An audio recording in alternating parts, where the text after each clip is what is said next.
buck. Nowadays, movies are really lazy. Hollywood nowadays is either just superhero movies, or it's sequels or prequels, or it's a live-action adaptation of something that nobody fucking asked for. But recently, I just saw Everything, Everywhere, All at Once. Did I say that right?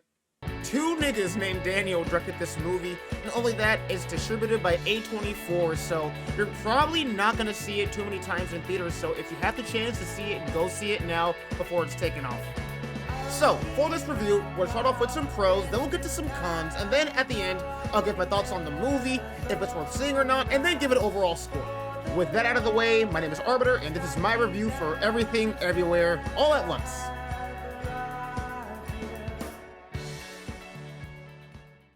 So, to start things off, the movie is about a woman named Evelyn, right? It's this old lady. She works at a laundromat with her husband, but he wants a divorce, and they had a child together, but the child is actually really fat and is a lesbian.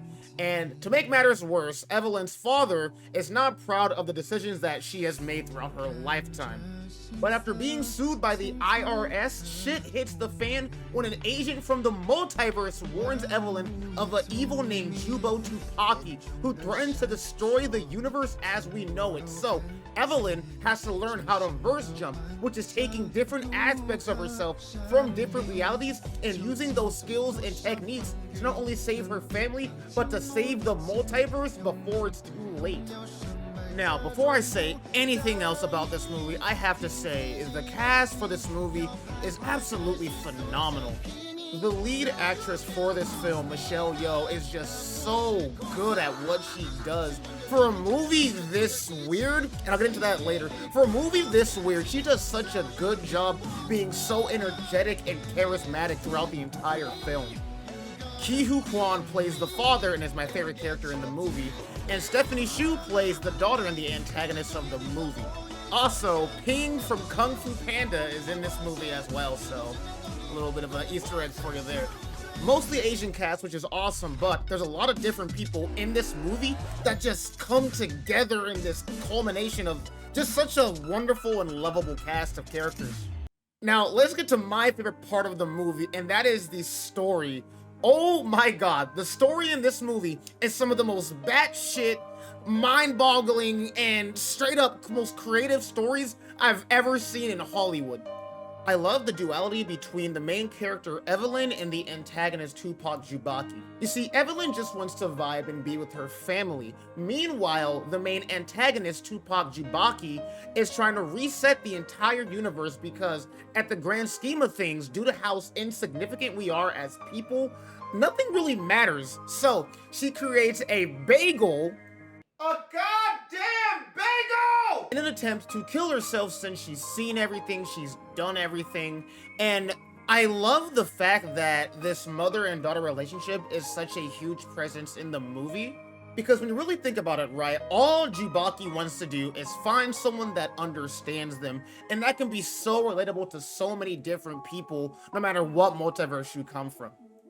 Now, to really hammer in why this is the best part of the movie, I have to kind of put it to the side and explain verse jumping, my second pro of the movie. You see, the way verse jumping works, or at least the way I'm trying to describe it, is that throughout the multiverse, there are different aspects of you depending on certain routes you would take. So, for example, in the movie, Evelyn's husband, Waymond, is just this washed-up old man, right? But because he can verse jump, he's actually able to turn from this old man into this martial arts master from a different dimension. And it's so sick seeing how they just abuse the fuck out of that gimmick so often. You know me, I love my action flicks, right? I love my Enter the Dragon, Kingsman, John Wick, IP man, I love them all.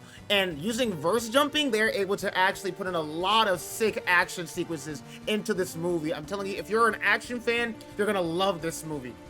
Not to mention, this movie is actually really funny if I didn't mention that before. Like, in order to verse jump, you have to jump on a butt plug, or there's a dimension out there where humans only have hot dog hands, or there's a dimension out there where humans haven't even evolved yet, so it's just rocks, and the main antagonist and Evelyn are just talking through text, and it's just a funny movie. There's so many good jokes in there, so if you like action, this movie's for you. If you like comedy, this movie is also for you. So you're starting to see why I like this movie so much, right?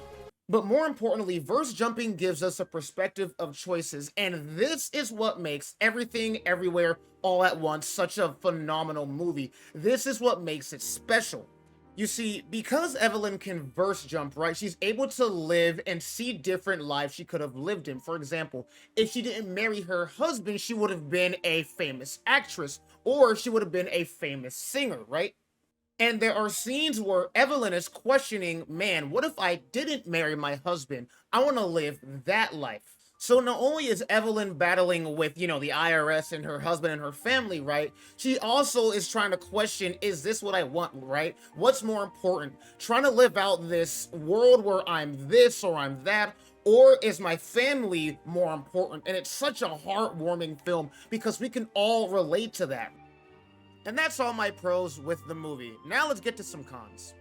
And believe it or not, there's not too many. One con I have is I feel like the movie drags a little bit too long towards the end, right? During the final scene or the final battle of the movie, I feel like it was dragged on a little bit too much. It could have been shortened by maybe 2, 3, 5 minutes. Just the pacing was a little bit slow for the movie. Beginning was fine, middle was fine. Towards the end, it got a little bit slow for me. But other than that, I mean, they got everything they needed out of the way, so I'm not even mad about that. And that's it. Everything Everywhere All at Once is a lightning in a bottle. Everything from the story to the visuals, and it all comes together to create one of the most emotional films I have seen in years. It's a story about learning from your mistakes, choosing love and forgiveness, and going on a journey in a universe where nothing makes sense. And who knows, you may just find someone who is willing to go on that journey with you.